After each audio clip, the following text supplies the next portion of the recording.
Hey there, StarCraft fans! It's Falcon Paladin coming at ya with yet another edition of StarCraft Brood War Remastered. Today it's going to be a match between July and C here on Destination. Top side, we're going to have the purple Terran player. It is C. And in the bottom side of the map, it is a blue Zerg player. It is July. We've got Light Watching and Bogus Watching. Bogus is Innovation in StarCraft 2, in case you watch StarCraft 2. Innovation got knocked out of the World Championship in the round of 12. So he's an excellent player, top tier player, but sometimes it's just not your day. Alrighty then, so a TVZ here on Destination. I kind of feel like this map is Terran favored in this matchup. Let me know your thoughts in the comments, because every single time I cast a TVZ on this map, it takes some sort of miracle for the Zerg to win. If it's a standard game, then the Terran wins. And this is a 4K cast. I figured out how to get 4K on my monitor and record it. The file sizes are pretty big, but I have a pretty big hard drive, so that shouldn't be a problem, and a good upload speed to boot. So, let me know your thoughts. Overlord poppin'. So they're going to be an overpool or maybe an 11 hatch first play. Barracks coming up here. Inside the main base. They are just chatting away, aren't they? Wow, I guess you have some spare APM at the beginning of the game. Drone says, yes, gas already. And, yeah, that was a 12 hatch. 12 hatch first. Just preparing just in case it's a +1 timing attack from Marines, or maybe just right on into Vultures. Here on Destination, Mech is very, very good. You can start off Mech against Zerg on this map pretty darn easily. Just 2 roads leading in. The scroll speed is slower. That's kind of nice, actually. I mean, this is still choppy, which bothers me, but scrolling is a little bit slower and less zippy, I suppose.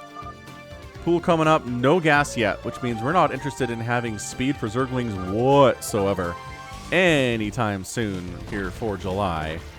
Yeah, this SCV is trying to eat through that back wall, which again, you can do. It's a feature of this map. You can eat through this back mineral wall.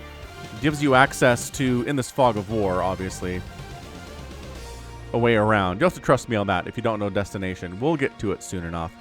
But basically, it's a north-south map. You need to expand. You can expand to the left 3 times, and then up the rest of the way. There actually aren't a lot of bases to take on this map.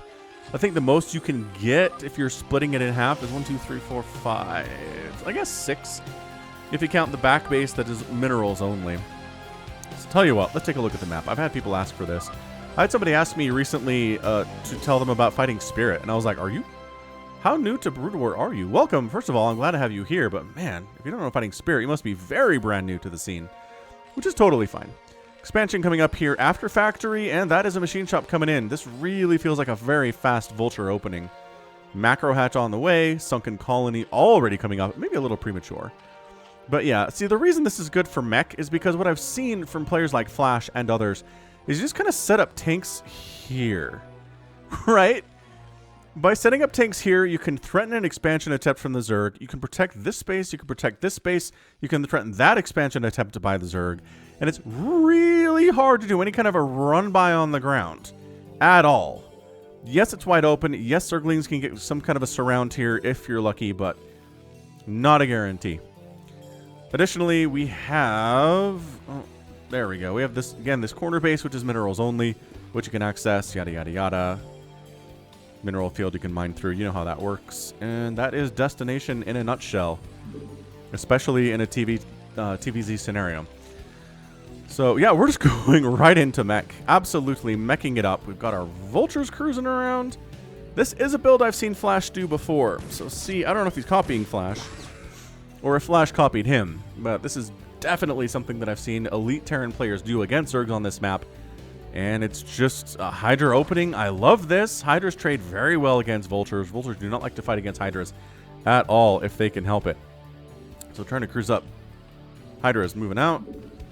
I kind of love this, honestly. 2-base Hydra. Yeah, there's your Hydralisk 10 walling off so that Vulture run-bys have to go all the way around, which is hard for them to do. You can block them off if they try to go through the mineral line. And the Hydra's going to push. I don't... do we think they are? Kind of looks like they are, honestly. It's like, hey, Vultures, you want to defend your base? Don't do that. Ha ha ha. And this natural base for C might actually be in a ton of trouble. Look, the Vultures are like, please... Oh, they got one. Please come back and defend. I guess that's pretty good. Killing the barracks means you have to make another one if you want more factories, which is super annoying for any Terran player to deal with. And yeah, these Hydras, their DPS against buildings is pretty amazing. You're not saving it. Oh, the SCVs are coming in to fight. I don't recommend this course of action at all. Oh, they do actually prevent the Hydras from retreating from the Vultures. Spider Mine. Ooh, does get a hit off. Makes this Hydralisk very, very easy to kill. And who's going to win this thing? It looks like... Oh, my gosh. Do the Hydras actually win this fight? Oh, Defender's advantage kicking in. Reinforcements, not fair. I mean, at least the Hydra's going to die anyway. At least it took a Spider Mine with him, so that's not going to be a problem for future Hydralisks. Spire coming in. Oh, my goodness. Are we going Goliaths? Yeah. We are. So this is a build that Dead Infested's been talking about on the Discord a little bit. Mass Hydra. We saw Advokat do this against Jadong in a very famous match from like 09 or so. The Russian player Advokat. If you missed that one, I mean, you need to check it out. That is just one of the best, one of the most interesting results and best games of some time. Third hatch coming up here from the Zerg from July. And yeah, just one sunken in a wall seems to be enough. Checking to see if there's anything sneaky going on back here. There's not, so the Hydras are going to sneak back around. The color profile feels different, doesn't it? Maybe it's because it's a light blue, and usually the blues that I'm casting are a darker blue. If we can do red versus blue, obviously. Which we can't. What's up, Ragnarsar? Or Rhinodon. This is a Rhinodon, my apologies. I think we have a Ragnarsar on this map. But yeah, basically, it's hard to deal with a Zerg. You can't... Lurkers don't do as much as you want them to do. Lurkers are not as effective against mech in general as they are against bio, for sure. Mutalisks, even though Goliaths only do half damage versus Mutas, when they have the Karam Boost upgrade, they hit from so far away that it just doesn't seem to matter. The Mutas try to close on the Goliaths. They've already taken 3 hits to the face by then, and then they try to kill the Goliaths, and it takes them a while to kill the guys on the ground, and I don't know. I mean, we're making 8 Mutas. What else can you do here? Mass Hydra, I feel like, is pretty good. Hydra Ling in general, kind of fantastic against Mass Goliath, but the siege tank production has begun. There's another one on the way. The more siege tanks there are, the worse Hydras are going to be, and the better Mutalisks are going to be. So this is, man, July is playing this exceptionally well. It's got 8 Hydras, or 8 Mutalisks, all right, already here. After making those Hydralisks, I mean, this is some exceptional micro on display. This is what I'm talking about. It's only half damage, but this Mutalisk is almost dead after 2 volleys. I mean, it's a lot of Goliaths, in all fairness, but still. Yeah, this is something that we see. This is something we see Terran players do on this map, is open mech right away. Because it's so good. It's so constrained. The smaller a map is, the more narrow the terms of engagement can be, the better mech is. Mech is still very good, mind you. We still see Terran players beat mech, or beat Zerg with mech on other maps, like Fighting Spirit, for example, and Circuit Breakers. But on this map especially, it almost seems like you kind of have to do it. Is that accurate? I don't know. Dropship done. Seems interesting. What are we doing with the dropship? I don't actually know. Taking a 4th base bottom left here. Again, minerals only base. So, with all the gas that you want... Oh, that dropship is bait! Nope, dropship just dead.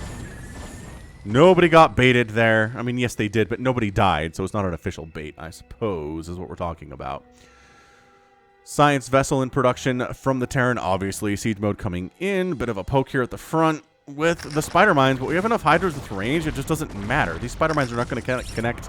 Okay, I lied. Oh, nice. Oh, jeez, the target firing is really, really good on these drones. Yeah, C is an excellent Terran player. I mean, he's not 4GG, he's not Flash. Right? He's not the Legends of Terran that you all know and love and beg me to cast, but He is a very elite Korean Terran player. He's done some incredible stuff in TVP on the channel.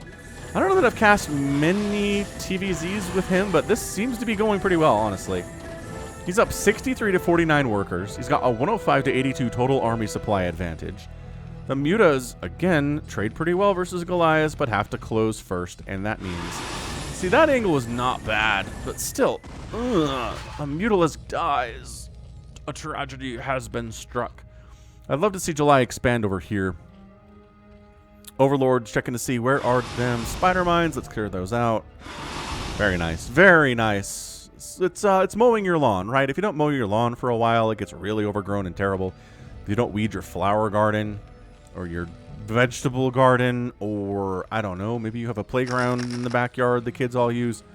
You don't weed those things, it gets worse over time. Same thing with spider mines. You got to kill them when there are few of them, or else they will become more and they will multiply, and then it will suck for you to cross the map at all. Muta's continuing to be active, because if you're not active as a Mutalisk, you're probably dead. At the very least, you're dead weight to your commander. Although, again, Zerg, so commander concept is a little fuzzy. There's your Irradiate, and the Mutas, I don't like this position for the Mutas at all. Two of them die pretty much instantly. Do I have enough turrets to save these guys? Yeah, enough turrets to save the SCVs, absolutely. That went so poorly. So poorly for July. He's got two. He has 2 Mutalisks left. He's making 10 more. He's not abandoning the Mutalisk strategy despite losing so many. Yeah, you need to get out. These SCVs are protected. Is that another? That's another dead Mutalisk. This guy has 1 kill. Not representing well. So did manage to take this base on the right side. This has just been a little bit of harassment here and there, but we're both trying to max out at 200, 200, and then we'll see what happens, which seems extremely dangerous if you're the Zerg player. I don't know if I would let C get to 200 supply with all the siege tanks in the world across this map. Supply depots. See, another flock of Mutas, and they can't win fights. They cannot win fights against these Goliaths. +2, +1 upgrades all ready for the mech. +1 Carapace is done for the Mutas, which again helps negate the damage of the Goliaths. But not to the point where it's awesome. Like, not to the point where you just want to fight them all day, obviously, or he would be. Man, hit that like button if you're enjoying this game so far, by the way. It's just a good way for the YouTube algorithm to know that I exist. Leaving comments and hitting likes, even if it's a thumbs down, counts as interaction, and YouTube likes interaction, so be sure to check that out. Leave me a comment, I'll read it, no matter what it is. You have a question for me, you have a request for a particular matchup, or a particular player you've never seen me cast before. That's why I cast Violet. Somebody requested a Violet game, and I've been casting a bunch of his. He passed away from leukemia a few years ago now, but by casting his games, I feel like we can remember him. But yeah, check it out. Leave comments. Do good things. Also, I have a merch store, Falcon Paladin .store. Pretty easy to remember. Got shirts and hoodies and mugs and all sorts of great merchandising stuff that you can purchase, and we ship pretty much anywhere in the world. There's the Ragnarsar. Hey, Ragnarsar, how you doing, friend? Hydra Muta says, "Get out of here, Vultures. Your time is over. Time is over. Stop trying to seed Spider-Mans over on that right side. That is not how Zerg sounds. That's how the Terran sounds. I'm confusing my accents.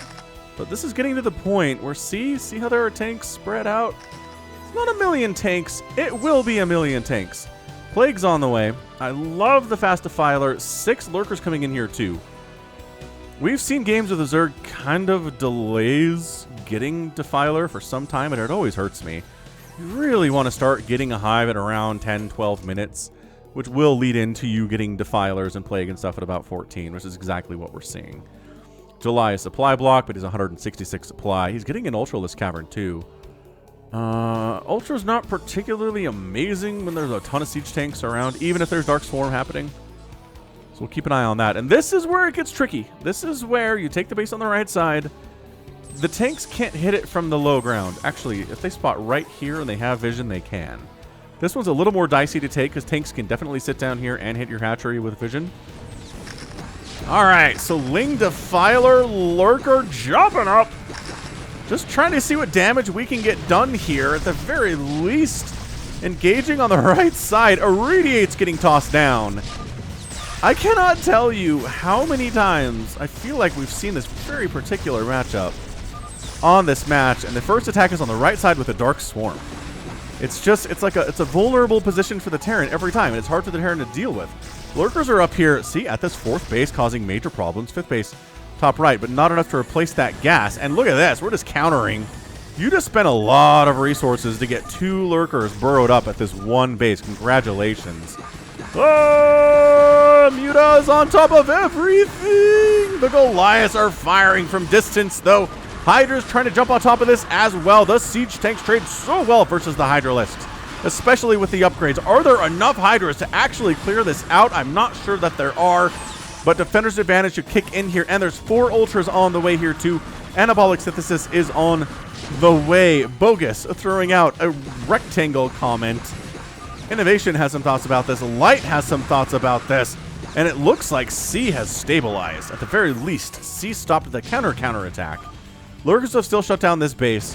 It's 123 to 120 supply, which is not super ideal for the Zerg player. You don't want to be at even supply at 16 minutes against a meching Terran for sure, because they will be more cost efficient than you. There is nothing you can do about that. Lurkers burrowing in. That's all they can really do. I guess we'll kill a ComSat station if that's possible. Trying to make it burn down at least. Oh, the firings. Okay, they got the ComSat station. So that's nice. I mean, maybe wander up this way and try to kill some stuff. Who knows? It's 68 to 66 workers. Where are my Ultralisks at? Here are my Ultras. What's up, guys? What up, 4K remastered Ultralisks?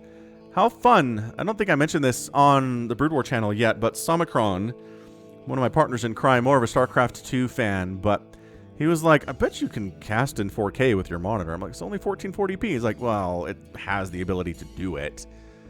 You got the video card for it. And I was like, that is a fair point. I did manage to get a 3080 thanks to the generosity of somebody making the offer to where I could buy one for retail value, which is an incredible gift at this time. I was very happy about that. But anyway, 4K, weird stuff. Here we go. Ling Ultra coming in. The tank count is not super high in this location. The Lurker's causing major problems for the top right. It looks like July is putting a bit of a stranglehold on this game. It's got 2 Defilers down here doing nothing. No Dark Swarm. There we go. Dark Swarm getting tossed down. Attack up the right side with a Plague. Ooh, on some of this stuff. Oh, the Spider Mines kill everything. And there's not enough Zerg to take all this down, but it was not bad nevertheless. So left side base in a lot of trouble. SCVs evacuating. Lings and Ultras running with wild abandon through this army. Not going to accomplish a lot, I don't think. Yeah, getting Spider Mines down, that really, really helps to kill these guys. Plague-oo! Toss down on these Goliaths. Excellent, excellent work there. And honestly, so far, so good out of July. He's managed to kill a ton of SCVs. Okay, there's still 67 SCVs. C's macro is good. I think that's the only answer here. That's an ineffectual attack there. Attack up the middle with some Dark Swarm. Lings, Ultras. Again, this is a viable strategy in TVZ. If your macro's insane, just continue throwing units at the Terran. Don't let them get set up. Don't let them get a ton of siege tanks out. Trade against those tanks over and over and over again. And you might be able to do this thing. It's the larva strategy. Although we are seeing some nice Plague and Dark Swarm from July. So July has a left and right bases. I mean, spoke too soon. Left base isn't really his right now. This belongs to these vultures. Right side base belongs to him, which is great. So he has a base advantage here on C.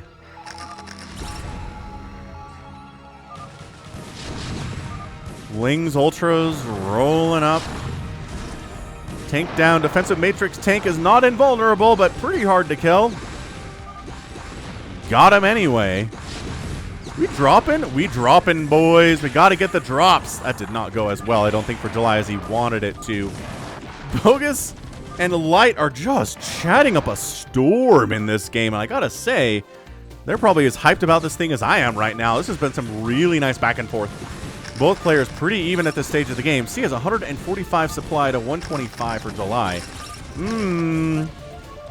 If you clicked on this game, you might have felt like July has an advantage here. And you know what? I think he does. I think he's the better player. But again, this map is pretty darn favorable for a meching Terran. Oh, friendly fire splash. A lot of Ultras have died. And you kind of need this other base and this gas if you're going to do the Ultralisk thing. Again, keeping pressure on the Terran is a fantastic job. Tanks unsupported, that's not going to work out for you guys at all. You are all completely dead. 3-3 Adrenalings ready to rock. Obviously, the mech is at 3-3 here as well. The upgrades are fantastic all the way around the board. Ling's trying to get a bit of a run by. One of them does manage to sneak to his death, sadly. Left side base alive. It's taken some tank hits. It's taken some vulture hits, but it's not dead yet. This is July fighting hard. 360 APM. C, 200 APM. This is a big Ling Ultra army. Fully upgraded Ultralisks with speed, with chitinous plating, with 3-3 across the board to the ground melee units. And coming in again, Ling Ultra. It feels like either barely enough or not enough. Those are the options here today. Where are these Lings going? Help with the fight. They're trying. They're doing their best. But the vultures are a problem. Ultralisks, go, take this base out. That high ground tank is something of a problem. He's got 9 kills. It's not bad. It's not like the greatest in the entire universe, but whatever. You're gonna irradiate? I mean, there's no workers at this base somehow. Where did they all go? Did vultures snipe them? I don't know. I mean, we are full on in a larva mode now. Lings and ultras, and we A-move and hope everything works out in the end. Irradiating Ultralisks doesn't do bonus damage to the enemy in this situation because there is no bio here. It's all mech. It's one of the advantages of going mech against Zerg is you can irradiate their Ultralisks and they won't kill your Marines. I mean, they will kill your Marines, but not with the irradiate ability on top of it. Don't ya know? Man, 129 supply for July. He's just been throwing unit after unit up the middle of the map exactly like this. I guess we have some defilers in the middle of the map, but they don't seem to be participating all that much.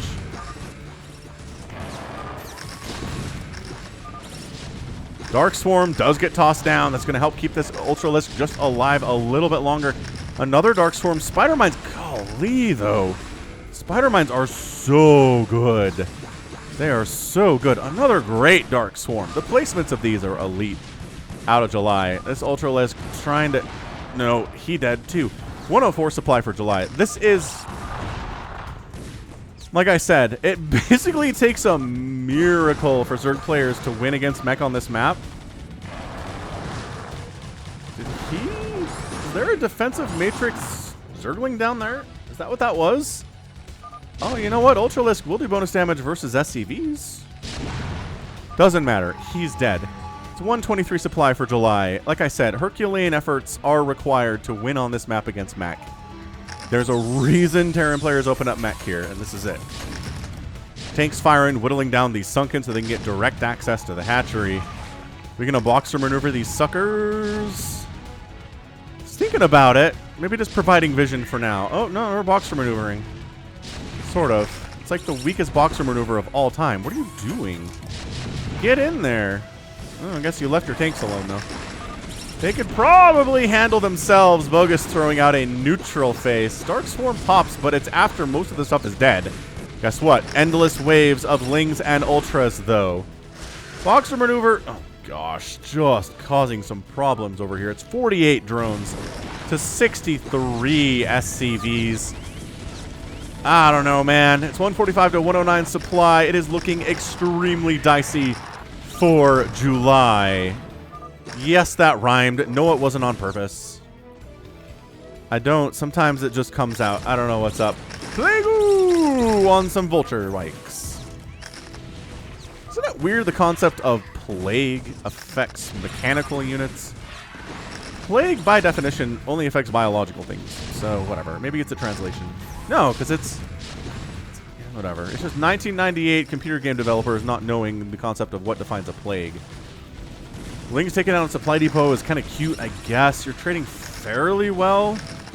Okay. I mean, I like this. I like this. This is moderately capable of wiping out everything here, but reinforcements do pop on over to make sure that doesn't happen. There we go. See, tanks on the high ground firing on this hatchery are a big deal. The left side base is actually running for July right now. This has been a frantic 4K ZVT. Holy cannoli. Again, July is back. And it's just, he's not... I'm going to give this a really solid, he's not winning these engagements label. Because he's not. 100% not winning these engagements. In fact, every time one ends, he's down more supply. It's 150 to 85 supply right now. 8 pairs of lings, 2 ultralisks, and 3 defilers in production. Again, miracle time is starting now for July. He's done a really good job keeping this tank count low. Absolutely. There are not nearly as many tanks up here as there could be, as I've seen in previous casts on this map in similar situations. So that's nice, but the left base being gone is a problem. If C can take this, that would really help him win this thing, but I think he's doing all right, honestly, without it. The Science Festival count is not particularly incredibly scary either. Oh, the Irradiate is killing Zerglings! Spider mods. Those were some daring Science Festivals, man. And that's your good game. July taps out. That last gasp, he was down to like 70 supply. These defilers died before they could accomplish anything whatsoever, and C comes out on top. Again, I told you at the start of this match, mech is really hard for a Zerg to deal with on this map. You can't bypass stuff. You can't make run-bys anywhere. There's tanks covering every inch of the map from left to right, it feels like. Drops can be a decent way to handle this. Again, bypassing, but the Goliath count was so high. And plus you're irradiating the Overlords, and the Science Festivals have a lot of answers to that too. It's just, again, the times I've seen this come out to a Zerg win, it's been basically a last-second miracle. That's all it takes. Just do that, Zerg players. It's a miracle. So yeah, nice job, C. I gotta say, when I pulled up this map, I wasn't like, oh yeah, C's probably gonna win it. I was like, you know, July is an excellent, very scary Zerg player. And he's more famous and more accomplished than C. But sometimes map matters, right? Sometimes map matters a lot in particular matchups. And this might be the biggest example of an often played map where there is a discrepancy involved in a particular matchup and a particular playstyle. How about that? We'll just say that. Like, Fighting Spirit doesn't have the problem. Circuit Breakers is Terran favored against both Protoss and Zerg, but it's not like... I feel like when Terran gets beat on Circuit Breakers, it's a miracle. I don't have that feeling with that one. Obviously, Lost Temple is Terran favored. Why are all these maps Terran favored? I don't know. Moonglaive, I think, has been... Moonglaive has been Zerg favored, I feel like, in the games that I've cast there. Anyway, maybe I'll do a map review sometime, but for now, let's wrap this thing up. End of the game. 215,000 points for July, 230,000 points for C. Man, outproduced him 2-1, 874 to 472 produced by the Zerg player, but this 7-2 kill death ratio? Man, you go tell any Counter-Strike player that they got a 7-2 kill death ratio and they're going to be happy with you. Too much dead stuff. Too much cost efficiency here from the Terran today. Resources, July did a great job with it. More gas mined substantially. More minerals mined substantially. Total spent, almost 10,000 resources more spent. That's what you got to do, but sometimes it doesn't matter. There aren't other bases to take, you know? Nice job by the Terran. Does the mech, and I think the win rate of mech versus Zerg on the channel continues to creep up. Which is why, I know, I hear you Terran players when you tell me, why did the Terran go bio here? They lost. They should have gone mech. We've seen wins where they've gone bio. You didn't watch Ample versus Queen last week? Maybe 2 weeks ago? Go back and watch it. It has an epic tag. If you skipped it, shame on you. Ample versus Queen. Check it out. All right, so until then, that's going to be it from me. This has been a Falcon Paladin coming at ya with yet another edition of StarCraft Brood War Remastered. go ahead, hit that like button, hit that subscribe if you like what you saw and what you heard today. You can also catch me on Twitter, Facebook, Patreon, and Twitch, all at /Falcon Paladin. And until next time, as always, thank you so much for watching, and you take care of yourself.